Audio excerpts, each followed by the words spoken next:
अपने आप को कर्ता मान लेते हैं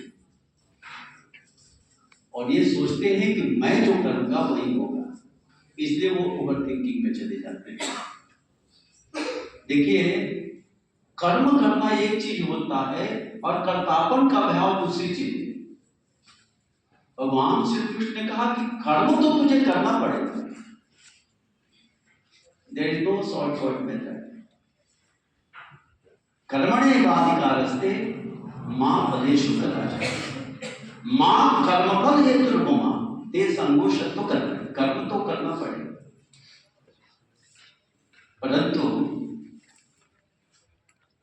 there are 5 components are responsible for any kind of action. किसी भी कर्म के लिए 5 तत्व उत्तरदायी हैं। आदेशानम तथा कर्ता करणम च पृथक विधम विविधास पृथक चेष्टा दैवम च वात्र पंचम। ओवर थिंकिंग में जाते हो क्योंकि तुम ये सोच लेते हो कि मैं ऐसा कर सकता हूं, मेरे द्वारा ऐसा हो सकता है,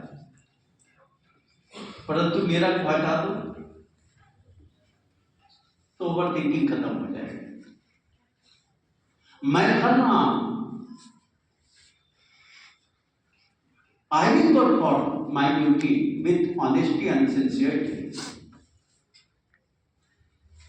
but I will not consider upon consequences. ज्यों आप कॉन्सिक्वेंसेस के ऊपर कंसिडर करोगे, ज्यों आप परिणाम के ऊपर सोचोगे, तो ओवर थिंकिंग में जाओगे। सब कुछ अपने हाथ में नहीं है और दुनिया में हर किसी को मुकम्मल जहां नहीं मिलती, ये ध्यान रखना। कमियां हर जगह, अभाव सब में है। द बेस्ट जैसी कोई चीज इस संसार में नहीं। किसी के लिए कुछ अच्छा है, किसी के लिए कुछ अच्छा है। आपके लिए सब कुछ अच्छा हो जाए, ये प्रकृति ने ऐसा नहीं बनाया, क्योंकि प्रकृति में डिस्पेरिटीज है, विषमताएं हैं, और ये विषमताएं प्रकृति में ही है, हमने नहीं किया।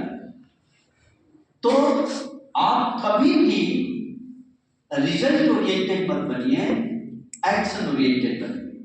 और जब आप एक्शन परफॉर्म करोगे तो रिजल्ट तो आएगा। मैं तो गांव का रहने वाला, बिल्कुल गांव, जहां बरसात के दिनों में, अब तो सड़क बन गई, आप बरसात के दिनों में आप जूता चप्पल और पैंट पहन के नहीं जा सकते, पानी में जाना पड़ता। तो मैं तो सोच ही नहीं सकता था कि विश्वविद्यालय का अध्यापक बनूंगा, परंतु एक जुनून था कुछ करने का। ये था अभाव से भागना नहीं है, अभाव से लड़ना।